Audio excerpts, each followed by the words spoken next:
Assalamualaikum warahmatullahi wabarakatuh. Selamat pagi adik-adikku, salam sejahtera. Semoga kita senantiasa diberi kesehatan dan kenikmatan oleh Allah Subhanahu wa taala. Tidak terasa kita sudah masuk di semester 2. Semoga kita menjadi lebih baik dari semester yang kemarin. Oke lah, kita masuk pada materi semester 2. Yang pertama yaitu materi pedagang, penguasa, dan pujangga pada masa klasik Hindu-Buddha. Nah, pada masa pedagang, penguasa, dan pujangga pada masa klasik Hindu-Buddha, kita harus tahu pengaruh budaya India. Kerajaan-kerajaan masa Hindu-Buddha, terbentuknya jaringan Nusantara melalui perdagangan dan akulturasi kebudayaan Nusantara dan Hindu-Buddha. Di sini di slide bisa kalian lihat ada peta konsepnya. Pedagang, penguasa, dan pujangga pada masa klasik Hindu-Buddha terbentuk melalui adanya pengaruh Hindu-Buddha. Selanjutnya terbentuk jaringan perdagangan dan pelayaran Nusantara. Yang kedua, adanya kerajaan pada masa Hindu-Buddha. Nah, jaringan perdagangan dan pelayaran Nusantara melalui proses antara lain akulturasi kebudayaan Nusantara dan Hindu-Buddha, serta membentuk kebudayaan baru seperti seni bangunan, seni rupa, dan ukir, serta seni sastra dan aksara, sistem kepercayaan, dan sistem pemerintahan.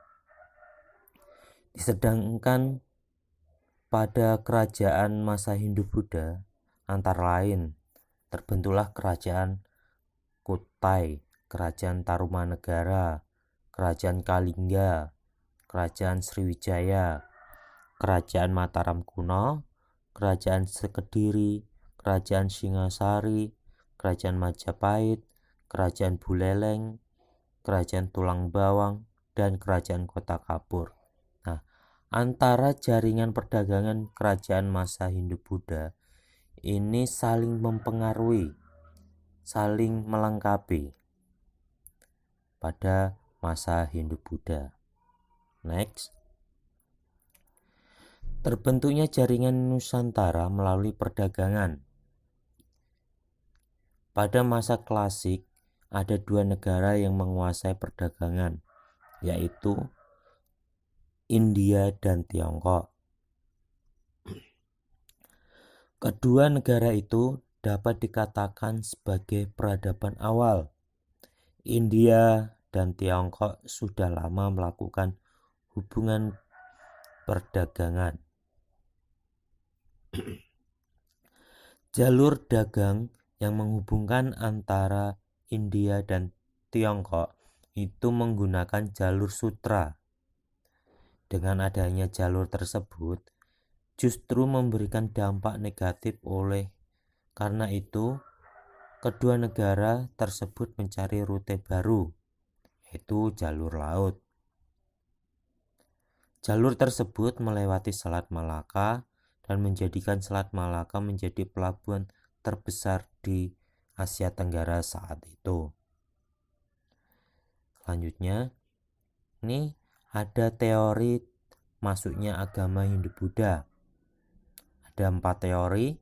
Yang pertama teori Brahmana, teori Ksatria, teori Vaishya, dan teori Sudra. Bagaimana masuknya agama Hindu-Buddha? Masuknya agama Buddha ada 2 pendapat.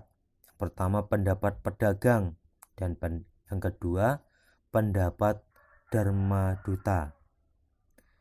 Dari pendapat pedagang, yaitu para pedagang India tinggal di Indonesia selama 6 bulan untuk menunggu angin muson sambil menyebarkan agama sebelum mereka pulang ke India. Sedangkan pendapat Dharma Duta yang pertama merupakan orang-orang yang bertugas menyebarkan agama Buddha. Yang kedua, golongan ini memiliki keahlian khusus di bidang keagamaan. Itu bagaimana masuknya agama Buddha di Indonesia. Nah, faktor-faktor yang menyebabkan agama dan kebudayaan Hindu-Buddha diterima di Indonesia. Ada 4 poin. Yang pertama, sejalan dengan budaya yang telah ada di Indonesia. Sebelum Hindu-Buddha masuk ke Indonesia. Yang kedua, tidak ada paksaan yang mengharuskan masuk dalam ajaran ini.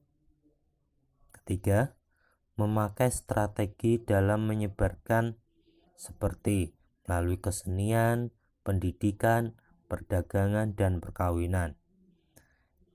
Yang keempat, untuk ajaran Buddha menggunakan bahasa rakyat sehari-hari sehingga memudahkan dalam penerimaannya. Bagaimana saluran-saluran dalam penyebaran agama Buddha?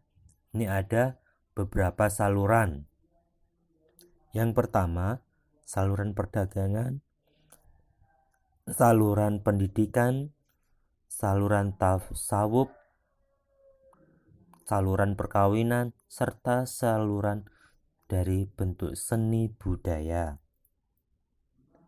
Nah, setelah mempelajari bagaimana para penyebar agama Hindu-Buddha, di bagian akhir slide ini silahkan kalian kerjakan tugas mandiri. Ada 5 poin, bisa dilihat dan silahkan dikerjakan di buku tulis. Soal ditulis, jawaban ditulis dengan rapi dan jelas. Cukup sekian, semoga bermanfaat dan tetap jaga kesehatan, belajar di rumah. Assalamualaikum warahmatullahi wabarakatuh.